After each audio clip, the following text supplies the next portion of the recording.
ABC News, World News Saturday. Here's Carole Simpson. Good evening. There was a breakthrough today in the stalemated talks at the United Nations over a ceasefire between Iran and Iraq. Iraqi President Saddam Hussein made a significant reversal, dropping his demand that Iran enter into face-to-face talks before a ceasefire goes into effect. And tonight, Hussein's move is the subject of urgent talks at the UN. Rick Enderfirth has more on the story. Hussein's announcement followed a meeting yesterday with his top military commanders. The Iraqi leader said he is now willing to accept a truce in the 8-year-old war if Iran formally announced its willingness to enter into direct talks after the ceasefire goes into effect. The State Department immediately endorsed Hussein's new position, saying, "We welcome this positive statement of Saddam Hussein, which moves the peace process forward." But Iran's response, broadcast tonight on Tehran radio, was vague, saying it would accept direct negotiations only when it was necessary. The 12-day-old mediation effort of UN Secretary General Perez de Cuellar has been deadlocked because of Iraq's demand for face-to-face talks with Iran prior to a ceasefire. Iraqi officials said the precondition was necessary to ensure that Iran did not use the ceasefire as a smokescreen to regroup and build up its forces for a new attack.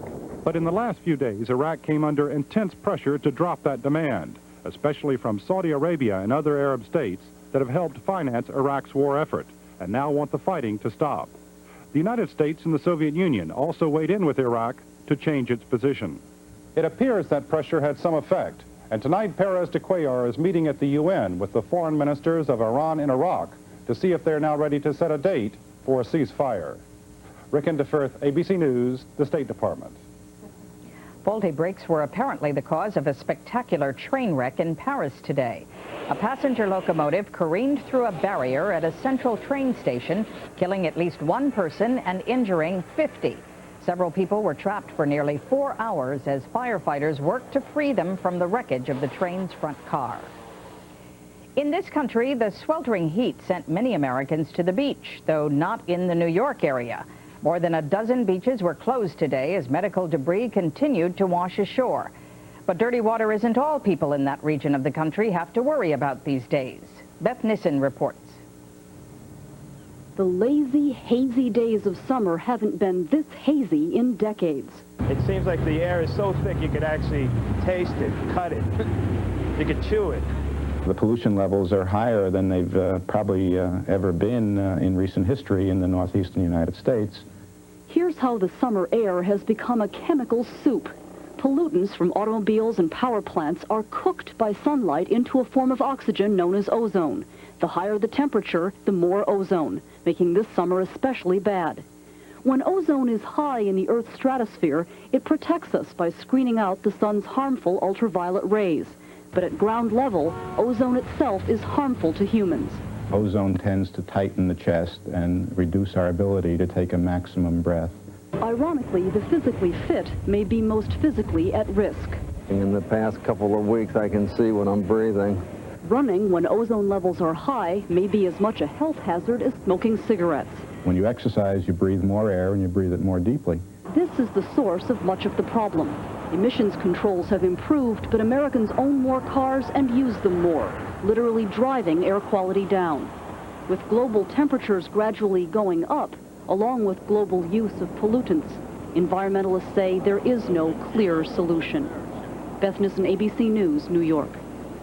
The changing environment will be the topic tomorrow on This Week with David Brinkley. Among the guests, Secretary of the Interior, Donald Hodel. World News Saturday, brought to you by AT&T.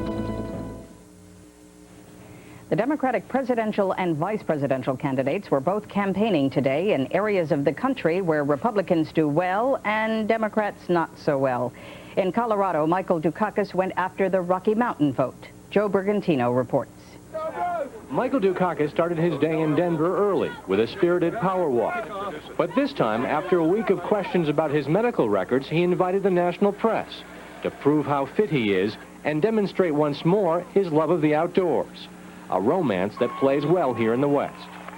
Beginning next year, Colorado is going to have a strong federal partner in the White House. You're going to have an Environmental Protection Agency that's more interested in stopping pollution than in protecting polluters, and I'm going to see to that. And so there was Dukakis with yet another scenic backdrop, this time the Rocky Mountains, working hard to show he understands the concerns of Western voters. You don't have to be from Pueblo to want an America that creates opportunity for all, no matter where our people come from or what their native language happens to be. But these Westerners have been sending Republicans to the White House for most of the past 20 years. Dukakis is confident he can break that pattern. The West is one of the most rapidly changing demographic areas in the country. It's getting younger, it's getting more Hispanic, and it's getting more Democrat. And if there's a chance now to finally win, it's going to be 1988. And to make his point that he cares about the West, Dukakis met today with Democratic leaders from throughout this region, discussing issues like the environment and water supply. I think he's going to do very well. I think that the energy issue has been so badly neglected for so long. The water issue has just fallen apart. But there are still issues like gun control, Dukakis favors it, and capital punishment, which he opposes, that separate the candidate from many a Western cowboy. Joe Bergantino, ABC News, Denver. At the end of a week in which the presidential candidate's health became an issue, George Bush joined Dukakis in a public display of his physical fitness. In Kennebunkport, Maine, where he has a summer home, Bush today took his high-speed cigarette boat out for a spin. With the Republican convention a little more than a week away, the vice president is spending a relaxing weekend with some work, but more play. The Democratic vice presidential candidate, Lloyd Bentsen, was campaigning in his home state of Texas today, attacking Vice President Bush and courting the big Hispanic vote. As Ann Compton reports, Bentsen was doing just what he's supposed to do as Michael Dukakis' running mate, and that is win over Texas from George Bush. The strategy is a simple one for the Democratic vice presidential candidate. Campaign early and often where your supporters chant, "Viva Bentsen." This is the third trip home to Texas in the 3 weeks since Lloyd Bentsen was nominated. He reminds his friends that no matter how much he has done for them in the past, he can do more. If I become vice president of the United States, I want that band at the inauguration. Last election, Bentsen won 90% of the Hispanic vote in Texas. Quite literally, he speaks their language, and they call him family. Tú eres familia. And I tell you, for the next 3 months, you're sure going to be courted. And I'm talking by Democrats and Republicans. Hispanics are going to be the focus point of attention. Today, he warned Hispanics they cannot afford to sit out the 1988 election because they are fast becoming the largest minority in the U.S. But they say the choice is tough. George Bush has been their friend, too. Not only in our nation, but throughout the whole state of Texas, I think it's just going to be a very last-moment thing. I think both of them have proven themselves in the state of Texas. Texas not only delivers a whopping 29 electoral votes, but it gives the Democrats a battleground, one they hope to use to challenge, exhaust, and embarrass George Bush. Senator, you encouraged about Texas? You bet I'm encouraged about Texas. That was a great response. I was just delighted. So delighted that when George Bush is being nominated at the Republican National Convention, Bentsen will spend the entire week here, reminding Texans he's one of them. Ann Compton, ABC News, Corpus Christi. Both Republicans and Democrats plan massive voter registration drives before the November election. They do this every time an election is expected to be close. But no matter how hard the political parties try to get out the vote, there are some Americans who just say no. Jackie Judd has the story. Nancy and Ralph Woodward believe in God and country. They don't believe in voting for president. Neither of you are voting this November, are you? Definitely not. No. It's not apathy that will keep them at home. It's a rock-solid conviction that their votes don't count, that their lives don't get better by pulling a lever. It's not a government for the people anymore. It's a government for the big businesses.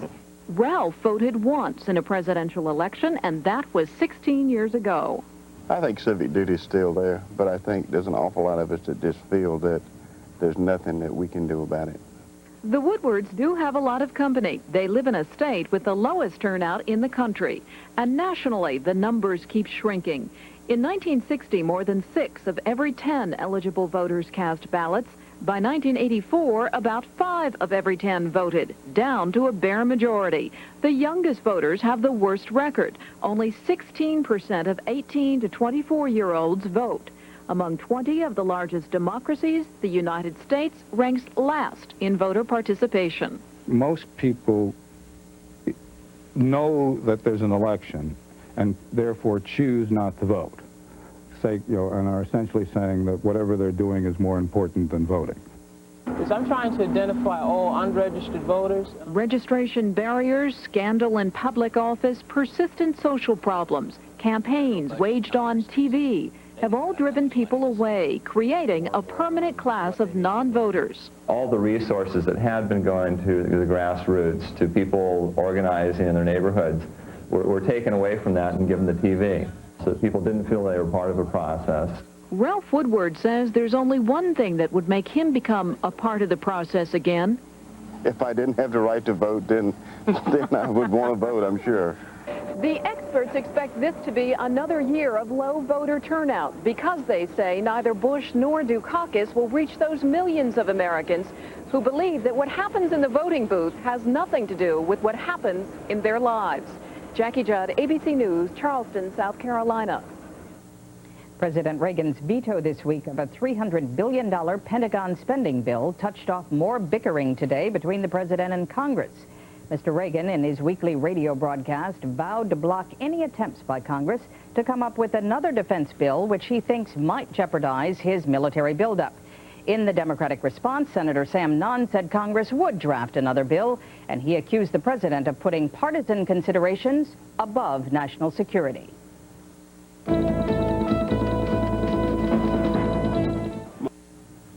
In Twinsburg, Ohio this weekend, nearly 1,700 sets of twins are attending the 13th annual Twins Day Festival.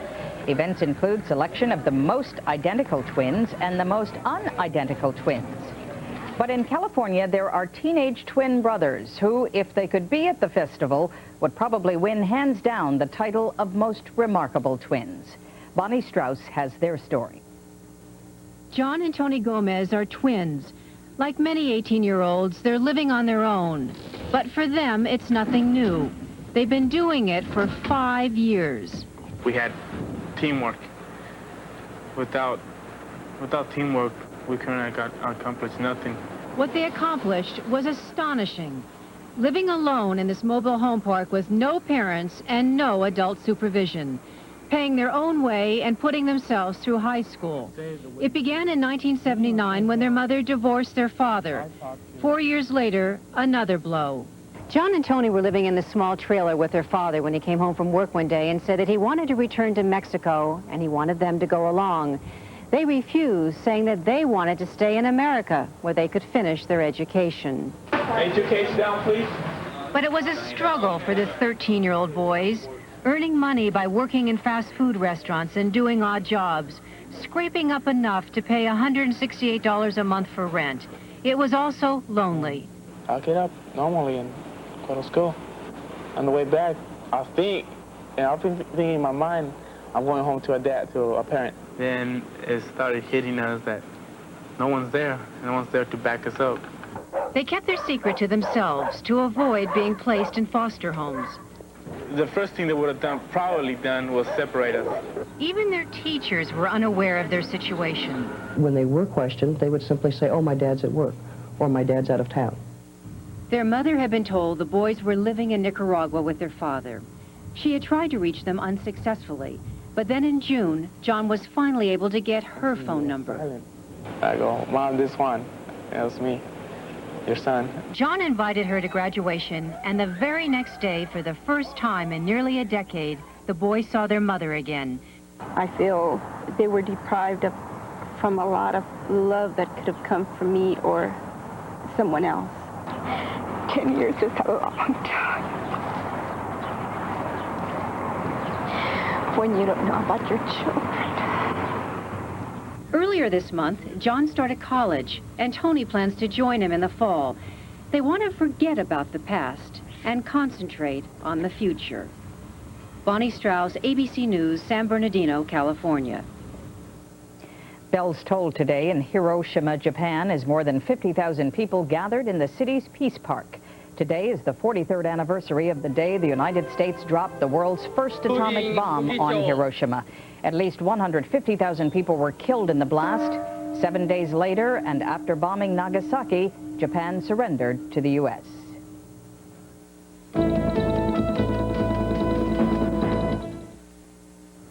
And now Ray Gandolf joins us from New York with today's sports news. Hi, Ray. Oh, Carol, thank you. The cooled-off Boston Sox continued to unravel today in Detroit. Matt Noakes hit a two-run home run in the 6th inning to give the Tigers their 4th win in a row over the Sox and a 4-game lead in the American League East. At the women's Olympic gymnastic trials in Salt Lake City, Phoebe Mills leaped like an antelope, and she finished first overall. At the U.S. Hardcourt Championships in Indianapolis, Boris Becker in the far court needed 3 sets to beat a tough Todd Witskin in a semifinal match. For a couple of days this week, Stefan Edberg of Sweden thought he was the top-ranked tennis player in the world, but it turned out to be tainted data in the computer that figures out those things, and Yvonne Lendl was restored to number 1. Edberg, the winner at Wimbledon and still number 2, was in Baton Rouge, Louisiana this week, playing tennis for fun and making money. Ron Claiborne reports. Okay. Please have this ball. I can try to. It's nice to be famous at times, but it's times when you wish you can walk around without people looking at you. Like it or not, Stefan Edberg is famous. It has been for longer than 15 minutes. Tennis fans have known about him for several years. Most everyone else, about 5 weeks. It's been a lot more attention now since Wimbledon, and people want to know more things about you. At Wimbledon last month, people found out Edberg could outblast anyone, including former champ Boris Becker. And even though he's won 2 Australian Opens, this would be his moment. I remember almost the whole of the last game, and the match point was maybe the one I remember the most.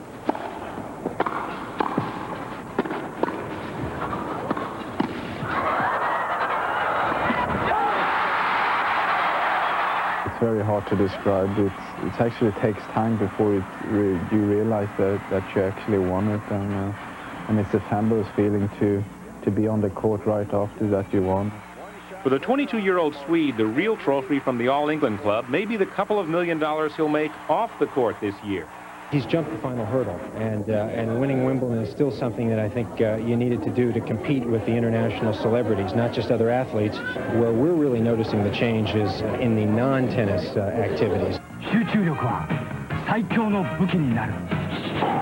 While his tennis success has made him big in Japan and Europe, Edberg's coolness on the court hasn't enraptured the star-searching American fan.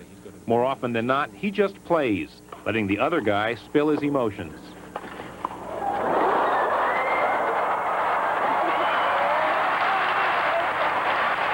I'm just going to be myself out there, and I'll play my best tennis when I keep calm and don't show my opponent anything. You know, he's basically your normal type person, which maybe that's why people, you know, don't kind of grasp him as much either, because they need somebody that's totally out of control or flamboyant or something. That's something I can't change, but I'm a little bit that keep myself in the background. But life in the foreground includes days like yesterday, photo opportunities benefiting a junior tennis program in Baton Rouge, Louisiana. At least on this day, though, the famous Stefan Edberg had time for some tennis. Yeah, it's still fun. Not all the time, of course, but most of the time I enjoy myself when I'm playing, and it's nice when you have success. Ron Claiborne, ABC News.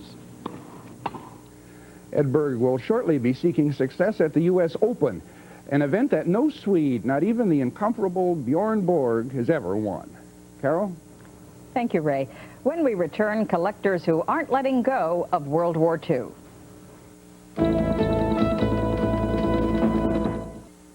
An ABC News environmental alert. Sunday on This Week with David Brinkley. How policymakers will sweat out the future of our land, our waters, and our air. Sunday. While people who collect old yarn and beer bottles are often considered eccentric, we've got a story tonight that will make people like that appear downright sophisticated.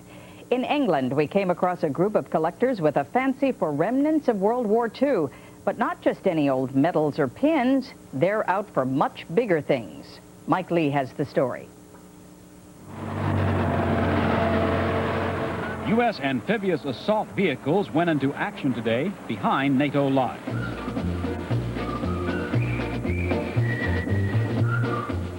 The Special Task Force was made up of men, women, and children dressed as tourists.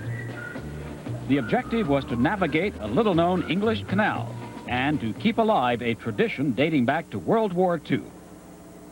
Those same amphibious personnel carriers were among hundreds that made it ashore at Normandy on D-Day in 1944 with troops from the U.S. 82nd and 101st Airborne Division. The ducks and the amphibious jeeps helped the Allies to win the Second World War.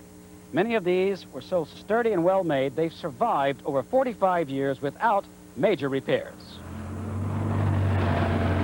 Most surviving World War II amphibious military vehicles have better bodies than their owners, who are about the same age. This small, eccentric group of French, Italian, Dutch, English, American, and German war machine enthusiasts and their families are moving through the English countryside like an army.